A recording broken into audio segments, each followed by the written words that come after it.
You didn't lose them. You never had them. That is the hardest truth about betrayal. It was never a sudden shift. There was no moment they changed. They were always this way. You just didn't know what to look for. And that is not your fault. Nobody teaches you how to read people. Nobody hands you a list of the quiet behaviors that expose someone's true loyalty before they get the chance to use you. You are expected to learn this the hard way, through lost friendships, broken trust, and nights spent trying to figure out where it all went wrong. Not anymore. In this video, I'm going to show you the 6 behaviors that expose untrustworthy people before they can damage you. These are not dramatic red flags. They are quiet patterns, subtle moves, the kind of things you brush off once, twice, 10 times until the damage is already done. Pay attention, because someone in your life is doing at least one of these right now. Warning sign 1. They only appear when they need something. Trustworthy people show up consistently, not just when life is convenient for them, but when it is inconvenient. They check in. They remember things about your life. They exist in your world even when they have nothing to gain from it. Untrustworthy people operate differently. They disappear for weeks, months, sometimes longer, and then one day, without warning, they reappear. A message, a call, a sudden warmth that feels familiar but slightly off. And they need something. It might be a favor, it might be information, it might be access to someone you know or something you have. But it is always transactional, always timed. The reappearance is never random. It is calculated. Here is how you know you are dealing with this. Think about the last 3 times this person reached out to you. Was there an ask attached to at least 2 of them? Did the conversation end the moment they got what they needed? Did you feel used afterward without being able to explain exactly why? That feeling is not paranoia. That is your pattern recognition working correctly. The old you kept giving them the benefit of the doubt. They were busy. Life gets in the way. Everyone goes through phases. The new you recognizes this for what it is. A relationship with a transaction hidden inside every interaction, and you stop funding it. I am not available to people who only find me useful. Warning sign 2. They celebrate your failures more than your wins. This one is subtle. This is the one that most people miss because it does not look like an attack. It looks like concern. When something goes wrong for you, they are suddenly very present, very engaged, full of questions. They want details. They want to process it with you. They are almost energized by your misfortune in a way that feels supportive on the surface, but leaves you feeling hollow underneath. And when something goes right for you, the response is flat, brief, distracted, a quick congratulations followed by a subject change, maybe a slight qualifier. That's great, must have been lucky timing or silence or a subtle pivot to something they have going on.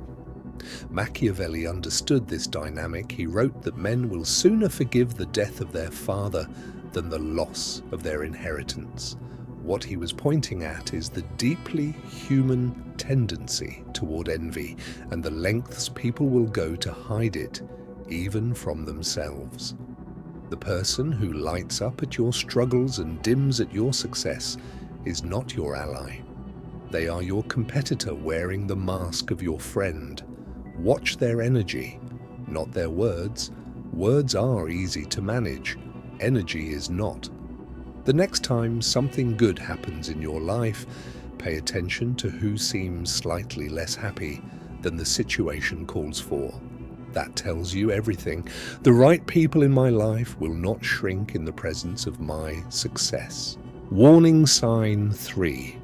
They share your secrets under the disguise of concern. You told them something private, something real, And somehow, other people know. When you confront it, if you ever do, the explanation is always the same.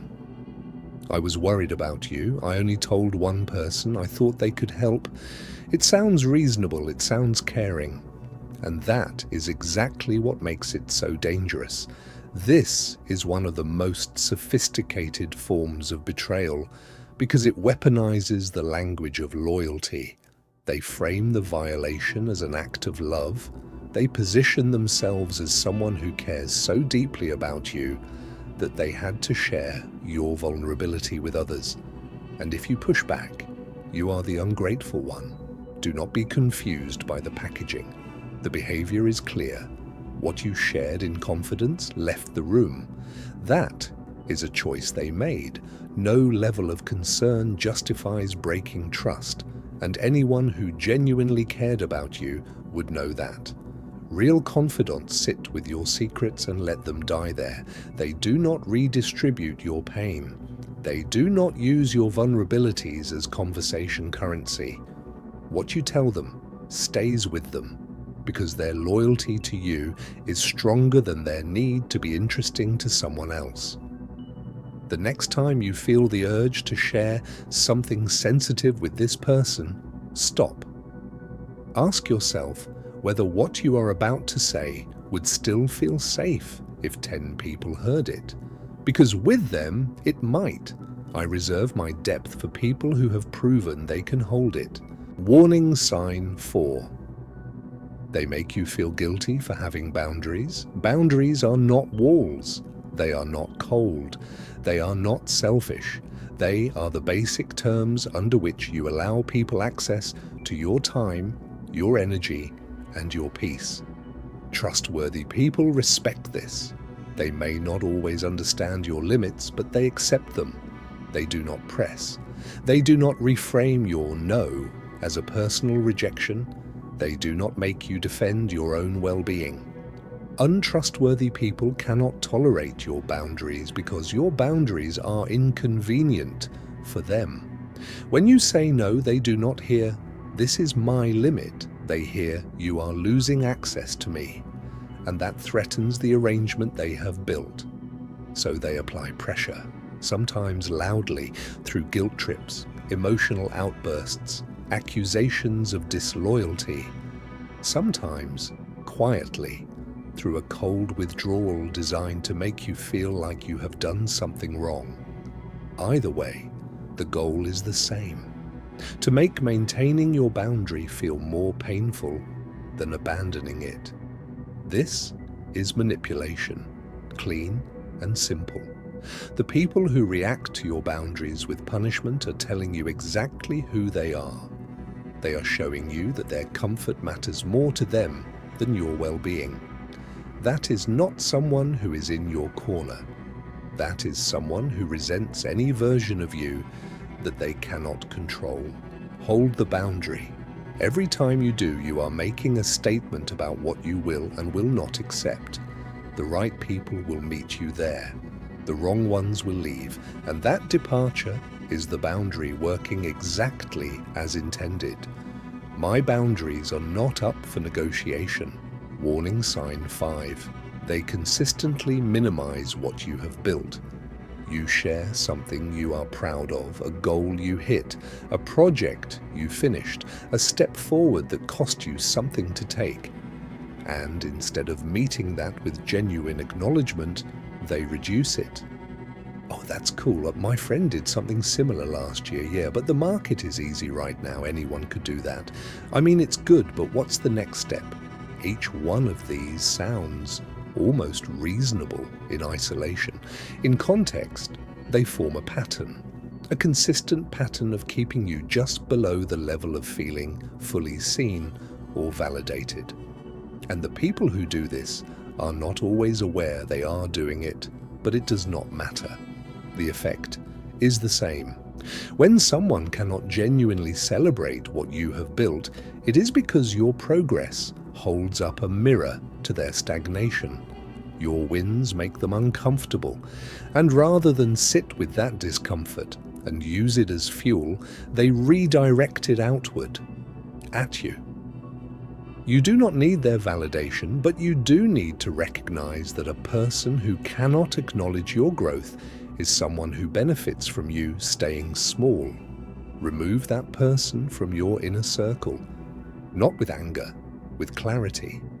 I surround myself with people who are genuinely built for my level.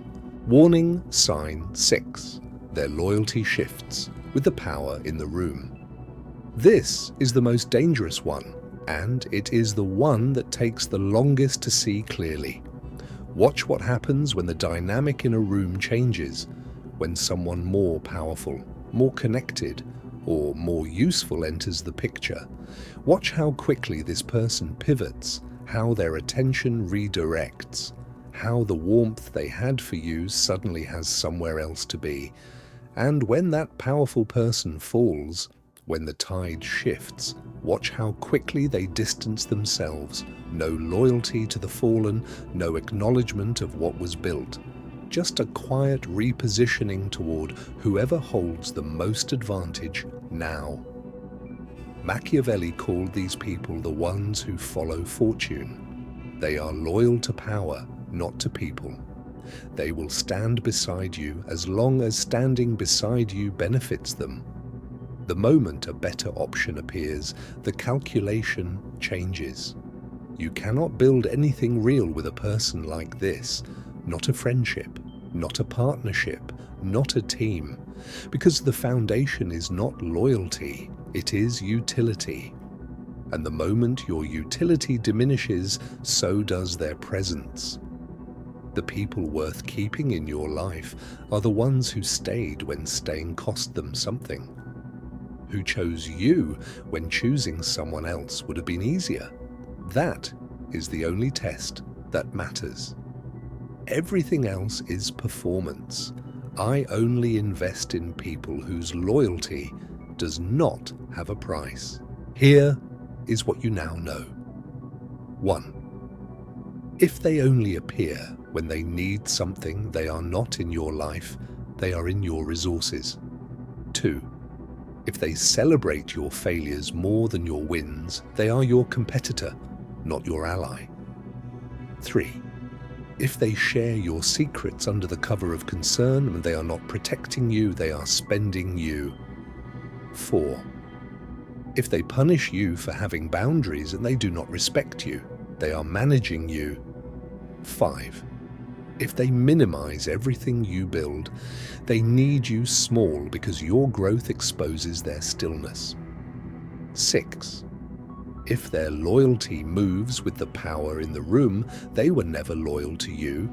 They were loyal to the advantage you represented. You cannot afford to keep people like this close, not because you are cold, not because you are paranoid, but because you understand something most people spend years learning the hard way. Your inner circle determines your ceiling. Choose it like it matters, because it does. Drop in the comments. Which one of these 6 did you recognize in someone you know? You do not have to name them, just the number.